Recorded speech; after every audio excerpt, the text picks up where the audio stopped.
I think specifically in small business, what happens is we are able to actually fulfill that like internal desire to be perfect when we are working alone. So we start out solo in whatever business we're pursuing, whether maybe it's like you're doing a micro bakery or something, or you're doing something that like allows you to work by yourself for a while to like start your clientele and like, you know, grow your business a little bit before you hire help. And the cleaning industry is obviously one of those. A lot of people in the cleaning industry start out solo, and we're able to achieve that level of perfectionism because we are just in charge of ourselves. All we have to do is be super good at cleaning. And while no, that's not easy by any means, that's not what I'm saying at all, but it is possible to be really, really good at cleaning and to get all of that like positive feedback all the time, making you feel like you've achieved that level of perfectionism. And then we think that the next step is to logistically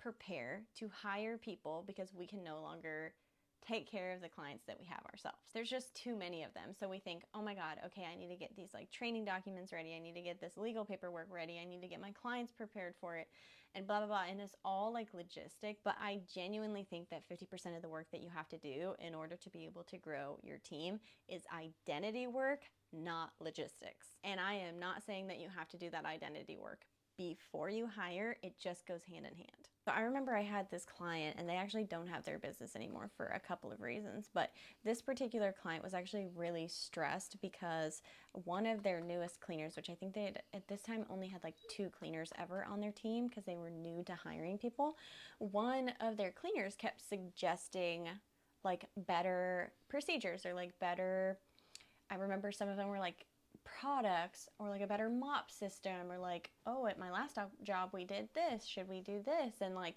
would essentially like every day have a new suggestion.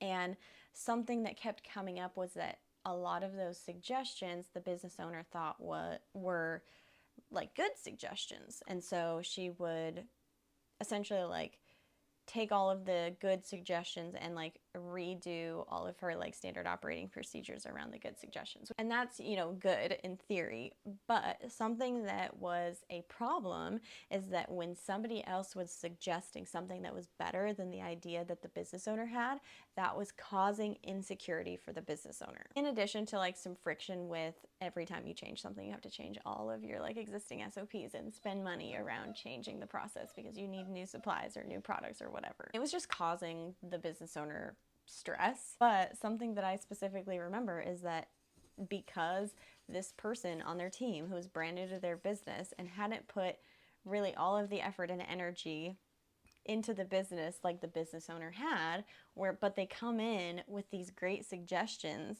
it would make the business owner feel like, oh my God, should I even be here? Do I deserve to even be here? I don't even feel like a leader. Like I feel like they're leading me and I don't even, am I like the boss? Like it just caused all of this insecurity to creep up because her identity was rooted in being the smartest, in being the most prepared, in having all of the answers figured out prior to taking action.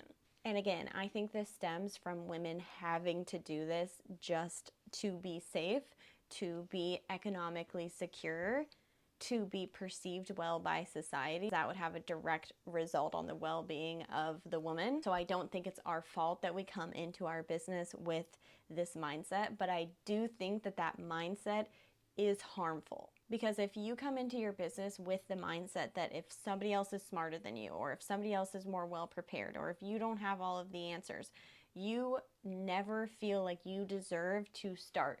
You never feel like you deserve to be the leader. I'm just gonna rapid fire some of the things that I still do to this day that help me push past that mindset of thinking that I have to be perfect and that everybody has to perceive me as perfect to feel like I deserve to be in that room. I think I'm gonna do a little more eyeshadow because honestly it doesn't even look like I'm wearing makeup, you know? My eyes don't look much different than they did when we started, so I'm gonna do like a little bit of darkness on the edges, I think. Maybe on the bottom waterline too. Maybe like down here. Ooh, yeah. Okay. doesn't look that different. But so something that I do, especially with a team, when I feel that feeling creeping up that I need to be perfect, or like that somebody's, oh my God, somebody's perceiving me as not being as smart as them, like, do I even deserve to be here? Something that I do is I communicate quarterly goals. You might be like, what does that have to do with anything? So again, a lot of times that feeling creeps up when like somebody suggests something or somebody points out something that's going wrong. So for instance, let's say somebody points out the fact that it could be faster if we tested a new mop system. But let's say we've been using that mop system, literally all of our SOPs are surrounded around that mop system. Everybody's been trained on that mop system that we're currently using. And you know, as a business owner, because you have all the context and nobody else does, that spending your time doing all of those things, updating all of the SOPs, training everybody on this new mop system, making sure that it's safe on all of your clients' floors is not the best use of your time right now. You are the only one that knows that. So if that is the case, I communicate it. Usually when somebody has a suggestion or points out that there is a problem that needs to be fixed and it feels like an emergency, but I personally know that it's not, let them know that I understand that it's an issue and that them pointing it out is not incorrect, and that it's not the case that I disagree with them, but our resources are limited and our resources have to go towards the constraint of the business, which is not what they are pointing out. I usually say, at this time for this quarter, that's not the constraint of the business, and I'm like solely focused on the constraints. So any discretionary effort or discretionary time has to be spent on the constraint of the business for the well-being of the business and for the well-being of the employees. But when I have more bandwidth, we can come back to it. Which leads me to the next thing that I do. I will preemptively tell people what my priorities are. So in business, sometimes it can feel like there are a million fires to put out all at once. When you have multiple people in your business, multiple people will be feeling the effects of the fires, right? And while I wish we could put them all out at once and we could be like Superwoman, again, your time does have to be just focused on the constraint of the business. So usually what I'll do is I'll identify when things are going wrong. I'll send like a mass communication out, or I'll have a meeting and we'll kind of identify together what the things are that are falling through the cracks. And I will reiterate that those, while yes, are things that are going wrong, those are not our priorities at the moment, and we just have to let them continue to go wrong. And I know that might sound counterintuitive because you're like, oh my God, as a business owner, I have to solve all the problems. I have to make sure that it's perfect for everybody. And that, let me just tell you, that's a perfectionist mindset telling you that if it's not perfect, then it's not ready to be put out into the world. Like your cleaning company is not ready to go live, or you weren't ready to bring on employees. But I'm telling you, like the longer you have employees, the more years under your belt, you just start to realize that there's literally never going to become a time in your business when there's not something that you need to solve. There will literally always be something that you need to solve. And as the leader in your company, you are in charge of making sure that the priorities are set properly. You are literally the only one with all the context.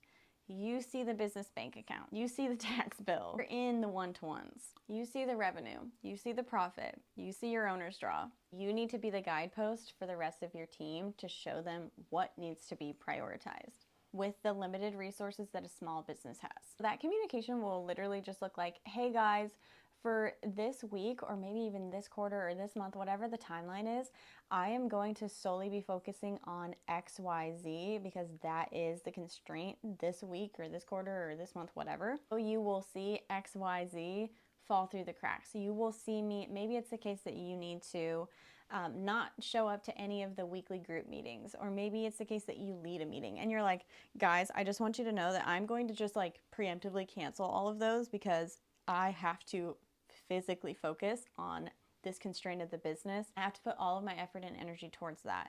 So because of that, these things are going to be falling to the wayside for a while, but we will be coming back to them and we'll get into our regular cadence of things again. It's just the case that right now I have to reshift my priorities. That way it doesn't feel like you're letting your team down after the fact. Like they already know the plan going into it. So if you're slow to respond to them, or if you miss meetings, they already know like, oh yeah, Morgan said she was gonna miss these meetings because she's working on making sure that like we have a financially viable business. And the last thing that I do, but probably the most important, is I make decisions really quick and I go back on them later if I need to. Give myself the permission to change my mind. The perfectionist mindset tells us that we need to have everything figured out. We need our pro-con list. We need to have everything prepared. We need to know all the questions that our team are going to have about that thing and preemptively write like an SOP that answers all those questions, blah, blah, blah, blah, and your mind just like spirals because, again, you want it to be perfect before you put it out into the world, before somebody else can perceive the work that you've created. Hey, Oliver, hi, Ollie, you want to come over here? Thank you. Oh, he's so cute. Come here, Ollie, you want to join us? Come here. Some of the best things that I've done for myself and that I've done for my own career have been like literally split-second decisions. Like the decision to sell my business. That was something that I didn't stew on for like years. I just did it. When I decided I wanted to do it, I was just like, okay, let's just do this. Or when I decided that I wanted to create my coaching company, or when I decide on a new offer that I want to create for my coaching company, for my mentorship clients, or when I decide where I want to live, and all of those things, like the way that I measure how serious I need to be about a decision and how long I need to like stew on it and like write my pro-con list is just how easy is it to go back on. Like if it's really not that hard to go back on this decision, like let's say you are like, do I hire contractors or do I hire W-2s? This is a decision that I see people take literally months deciding on. Try one. If you don't like it, go to the other one. It's not that you can't go back on that decision. And the quicker I think I have made decisions for my business, the better result I've seen, because everything just advances so much faster. You just decrease the timeline, you just like shrink. Instead of it taking 12 months to get something done, it takes 3 and you messed it up on month 1, but like you figured it out by month 2. And usually people are to month 11 in the year and they haven't even decided on it yet. And I'm for sure not going to be somebody who lets a perfectionist mindset keep me from achieving my dreams and getting there as quickly as I can. So my goal is for that to make you feel more confident going into the last quarter of this year, just doing things for you, doing things for your business that you know need to be done without having to be perfect before you take action. And before we go, I would like to thank Jobber for sponsoring this video. Jobber is the CRM that I used in my cleaning company. I used it from basically like the beginning of my cleaning company. So I don't even remember how I found it, honestly, but it was, oh my gosh, it was so nice because every single checklist that I had for every single one of my clients was hosted on Jobber. Didn't have to worry about those getting lost. We charged through Jobber, so we would keep credit cards on file, and that's literally at the end of every day. We just like press buttons to get everybody charged, which was incredible. We didn't have to worry about like late payments or anything like that. We also would keep notes, like we would keep admin notes specifically for our admin team if they were like maybe sensitive and we didn't want the whole team seeing them. We would also keep a second note for our cleaning team, so we were able to kind of separate those two pieces of information, which was really nice because we didn't have to have like a million spreadsheets for every single client that we had.